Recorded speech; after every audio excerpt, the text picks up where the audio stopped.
আসসালামু আলাইকুম বন্ধুরা, আজকে আমি আপনাদেরকে দারুণ একটা জিনিস দেখাবো, আর সেটা তৈরি করবে আমাদের এই ব্যয়, যাকে দেখতে পাচ্ছেন এখানে। আমরা সাধারণত জেনে থাকি সৌদি আরবের খাবার কতটা বিখ্যাত, বিশেষ করে তাদের গাওয়া কফি।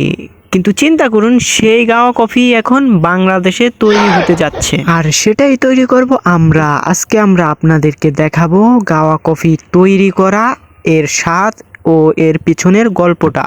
আর আমাদের সাথে গাওয়া কফি বানানো দেখতেছে ঢাকা থেকে এক ভাই, সে নাকি এটা বানায় কিভাবে সেটা দেখেনি, আর গাওয়া কি এই জিনিসটা সে জানে নাই। অবশ্যই সে জেনে থাকবে যদি ভিডিওটা দেখে থাকে।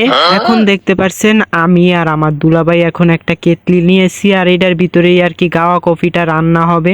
আর এই কেটলিটার ভিতরে এখন দেখতে পাচ্ছেন আপনারা গরম পানি দিবে, আর গরম পানি দিয়ে দেখতে পাচ্ছেন এখন খোলার উপরে দিবে। আর আমাদের তো গ্যাস নাই ভাই, এই কারণে গ্যাসে আর কি দিলে ভালো হতো, তো গ্যাস নাই, সেই বিধায় আর কি খোলার উপরে দিবে। আর এই দেখতে পাচ্ছেন এই হলো গাওয়া কফি, আর এগুলোর ভিতরে অনেক কিছু মিশ্রণ আছে।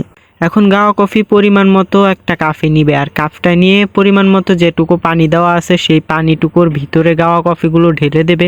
আর ঢাইলা দেওয়ার পরে কিছুক্ষণের মধ্যেই গাওয়া কফিটা উতরিয়ে উঠছে। উতরিয়ে ওঠার পরে এটার কালার সোনালী কালার হয়ে যায়, আর সোনালী কালার হইলে বাস মানে দেখতে অনেকটা সুন্দর লাগে। দেখতে সুন্দর লাগলেই তো হবে না, খাইতেও তো সুন্দর লাগতে হবে।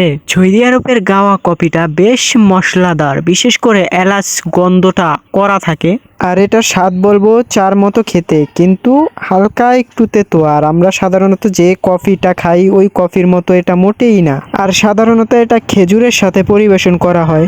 আর এটার উপকারিতা হলো গিয়ে এটাতে প্রচুর পরিমাণে অ্যান্টিঅক্সিডেন্ট থাকে, আর হজমে সাহায্য করে, আর এনার্জি বুস্ট হয়। আর এটা বেশি পরিমাণে খেলে ক্যাফেইনের কারণে ঘুম কম হতে পারে এবং কি অস্থিরতা কাজ করতে পারে। তো সবাইকে ধন্যবাদ, আসসালামু আলাইকুম, আল্লাহ হাফেজ। এটা তো কোনো স্বাদ পাইতেছি না, মানে মনে হয় যে আদার পানি ভিজাইলে যেরকম স্বাদ ওই রকম স্বাদ। মানে গাওয়া আসলে আমি ভাবছিলাম অনেক ভালো হইব, কি আরে নুনবি ভাই যেহেতু অনেক ভালো করে কইছে যে এটা গাওয়া, এটার নাম শুনলেই তো অন্যরকম, কিন্তু তেমন স্বাদ পাইতেছি না।